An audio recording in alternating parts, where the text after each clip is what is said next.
उत्तर प्रदेश के जनपद गोरखपुर में राष्ट्रीय पत्रकार संघ भारत का 5वां स्थापना दिवस बड़े ही धूमधाम से मनाया गया। इस कार्यक्रम की मुख्य अतिथि रही अमिता शर्मा जी ने दीप प्रज्वलित करके इस कार्यक्रम की शुभारंभ किया। तत्पश्चात इस राष्ट्रीय पत्रकार संघ भारत के राष्ट्रीय अध्यक्ष जगदीश सिंह ने अमिता शर्मा जी को शाल और पुष्प देकर स्वागत किया एवं राष्ट्रीय अध्यक्षा पूनम सिंह ने उनको माल्या पहनाकर उनका स्वागत अभिनंदन किया। जब सीधा समाचार चैनल से उनसे बात हुई तो उन्होंने पत्रकारों के हित में ये बात कही। पेश है विशेष रिपोर्ट। इस समय हम लोग मौजूद है गोरखपुर में और आज राष्ट्रीय पत्रकार संघ भारत का आज 5वां स्थापना दिवस मनाया जा रहा है और आज इस कार्यक्रम की मुख्य अतिथि हमारे साथ मौजूद हैं। मैम अपना पूरा परिचय बता दीजिए और अपना किस पद पे हैं, क्या है, पूरा बताइए। मेरा नाम अमिता शर्मा है। मैं नोएडा से आई हूँ, उत्तर प्रदेश, और मैं प्रिंट मीडिया और ई मीडिया से जुड़ी हुई हूँ। दूरदर्शन, मध्य प्रदेश दूरदर्शन केंद्र से 7 साल मैं एज ए एंकर मैंने काम किया है। साहित्यकार हूँ, पेपर में साहित्यिक पृष्ठ का संपादन किया हुआ है और वर्तमान में साहित्य के साथ साथ एक वास्तु विशेषज्ञ और ज्योतिषाचार्य हूँ। मैम मैं आपसे जानना चाहता था कि आज पत्रकारों के बीच इस कार्यक्रम में आपको आके कैसा लग रहा है और पत्रकारों की जो पीड़ा है और जो बार बार पत्रकार उन पे लगाया जा रहा है, क्योंकि भारत में इसको चौथा स्तंभ माना जाता है लेकिन अभी वो दर्जा मिला नहीं है, लेकिन आज इस संघ में आके आपको कैसा लग रहा है और उनके लिए आप क्या कहना चाहेंगे?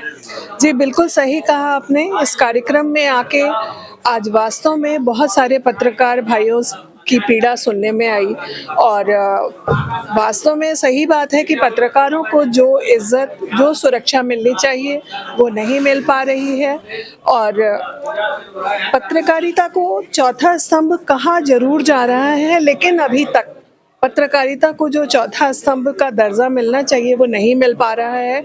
और उसके पीछे कहीं ना कहीं हम ये कह सकते हैं कि कुछ जगहों पे पत्रकारिता में स्वार्थ निहित हो रहा है, कुछ जगह पत्रकारिता में पारदर्शिता है, लेकिन जहाँ निहित स्वार्थ है वो पत्रकारिता की कड़ी को कमज़ोर कर रही है।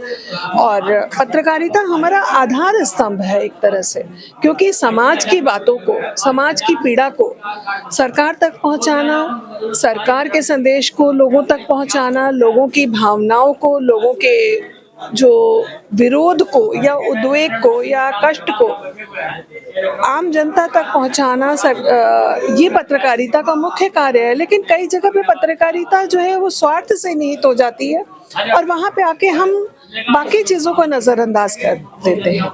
तो यहाँ पे कुछ चीज़ें देखने में आई जो कि पत्रकारों की भी पीड़ा है कि हमारी सुरक्षा नहीं है हमें सरकार से। तो मेरा तो यही अनुरोध है सरकार से कि पत्रकारों को सुरक्षा दें, जिससे कि वो और सशक्त हों और सही दिशा में कार्य कर सकें। एक चीज़ और, आपने कहा कि आप साहित्य से जुड़ी हैं, साहित्य से काफ़ी दिनों से आपका लगाव है।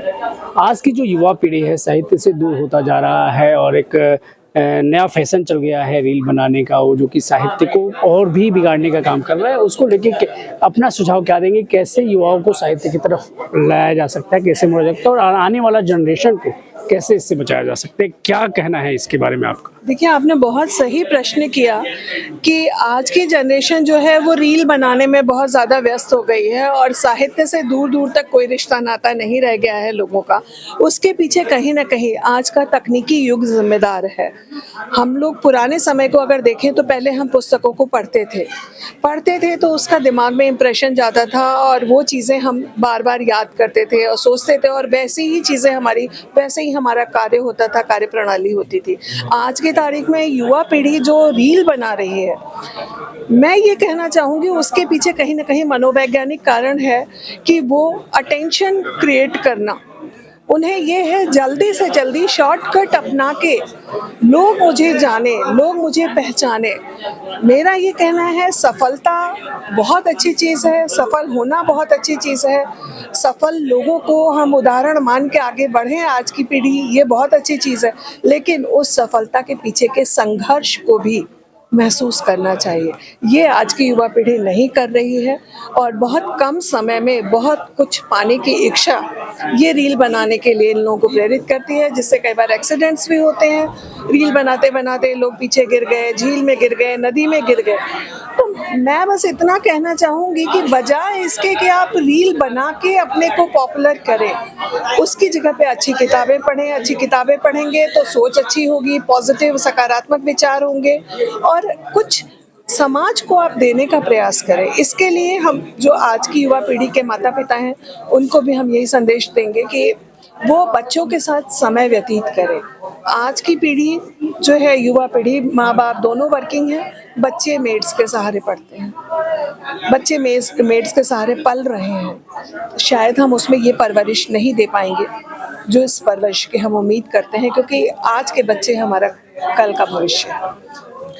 तो देखा आपने जिस प्रकार से मैम ने बताया, पत्रकारों की बात की, पत्रकारों की जो हक के बारे में बात इन्होंने कहा, और जो चौथा स्तंभ हमारे भारत में माना जाता है, लेकिन वो पूर्ण रूप से अभी तक उस स्तंभ को स्थापित नहीं किया गया पत्रकारों के लिए। और एक बात उन्होंने बहुत सही कही कि अगर हम सच में इस नए पीढ़ी को बदलना है तो किताबों का सहारा लेना होगा, साहित्य को सहारा लेना होगा।